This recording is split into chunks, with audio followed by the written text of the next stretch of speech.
Bismillahirrahmanirrahim. Assalamualaikum warahmatullahi wabarakatuh. Perkenalkan, nama saya Jimmy Asdin. Saya dari kampus Universitas Muhammadiyah Buton, Fakultas Agama Islam. Di sini saya akan mempresentasikan materi saya. Tapi sebelum kita masuk pada materi saya akan memberikan satu quotes dari Imam Syafi'i. Beliau mengatakan, bila kau tak tahan lelahnya belajar, maka kau harus tahan menanggung perihnya kebodohan. Adapun materi yang akan saya jelaskan yaitu materi kelas 7 bab 5 yang berjudul Selamat datang Nabi Muhammad SAW kekasihku. Indikator yang akan dijelaskan pada materi ini adalah yang pertama menjelaskan sejarah kelahiran, masa remaja dan dewasa Nabi Muhammad SAW. Indikator yang kedua yaitu menjelaskan sejarah perjuangan Nabi Muhammad SAW selama periode Mekah. Baiklah teman-teman, kita akan masuk pada indikator pertama, yaitu menjelaskan sejarah kelahiran, masa remaja dan dewasa Nabi Muhammad SAW. Nabi Muhammad SAW lahir pada hari Senin, tanggal 12 Rabiul Awal, tepatnya pada tahun 571 Masehi, atau biasa juga disebut sebagai tahun gajah. Mengapa disebut sebagai tahun gajah? Karena pada tahun ini bertepatan dengan pasukan bergajah yang dipimpin oleh Abraha dari Yaman dalam rangka ingin menghancurkan Ka'bah. Nabi Muhammad SAW lahir dalam keadaan yatim. Ayahnya bernama Abdullah binti Abdul Muthalib. Beliau wafat ketika Nabi Muhammad SAW masih berumur 6 bulan di dalam kandungan ibunya. Ibu beliau bernama Siti Aminah. Ketika bayi, Nabi Muhammad SAW diasuh oleh Halimah Sa'diyah dari Bani Sa'ad kabilah Wazin.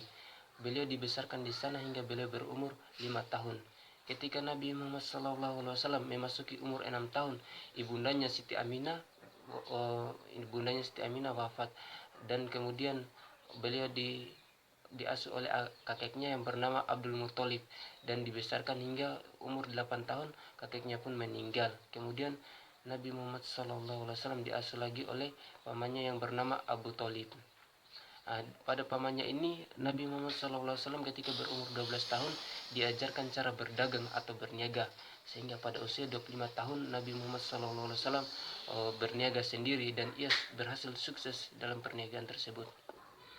Hal ini disebabkan karena beberapa hal.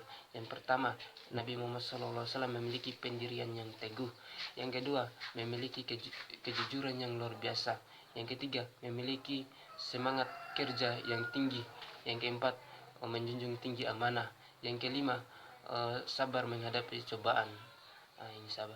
Yang keenam, menyamakan pelayanan terhadap semua pembeli. Dan yang terakhir, memiliki percaya diri. Karena perilaku tersebut, akhirnya Nabi Muhammad SAW disenangi orang-orang, termasuk Siti Khadijah. Akhirnya Siti Khadijah menikah dengan Nabi Muhammad SAW dan mereka memiliki 7 anak, yaitu yang pertama Ibrahim, Qasim, Abdullah, Zainab, Ruqayyah, Ummi Kulsum dan Fatimah. Indikator yang kedua menjelaskan tentang sejarah perjuangan Nabi Muhammad SAW selama periode Mekah. Nabi Muhammad SAW merasakan keresahan atas perilaku yang dilakukan oleh masyarakat Mekah, yang dimana mereka telah jauh dari nilai-nilai kebenaran. Akhirnya Nabi Muhammad SAW melakukan uzlah atau mengasingkan diri di Gua Hira.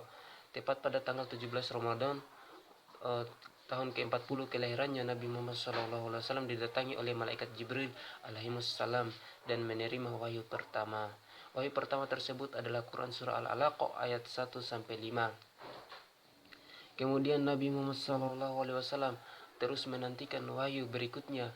Maka kemudian turunlah wahyu tersebut, yaitu Quran Surah Al-Mudaththir ayat 1-7. Dengan turunnya wahyu tersebut, Nabi Muhammad SAW sudah melakukan dakwah secara sembunyi-sembunyi. Orang-orang pertama yang memeluk agama Islam disebut sebagai as-sabiqun al-awwalun. Orang-orang tersebut adalah Siti Khadijah, Abu Bakar, Ali bin Abi Thalib, Zaid bin Haritsah, Ummu Aiman.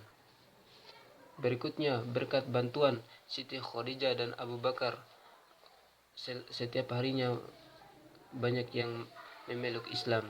Setelah melakukan dakwah secara sembunyi-sembunyi, maka turunlah wahyu yang ketiga, yaitu Quran Surah Al-Hijr ayat 94-95, dan turun juga ayat setelahnya, yaitu Quran Surah Asy-Syu'ara ayat 214 sampai 215. Dengan turunnya wahyu tersebut, Nabi Muhammad SAW melakukan dakwah secara terang-terangan. Demikian itulah tadi presentasi materi dari saya. Semoga apa yang kita dengar, kisah Nabi yang kita dengar ini bisa berkesan di hati kita, serta baiknya kita niat amalkan pada diri kita dan kita niat sampaikan kepada saudara muslim kita. Wabillahi taufiq wal hidayah. Wassalamualaikum warahmatullahi wabarakatuh.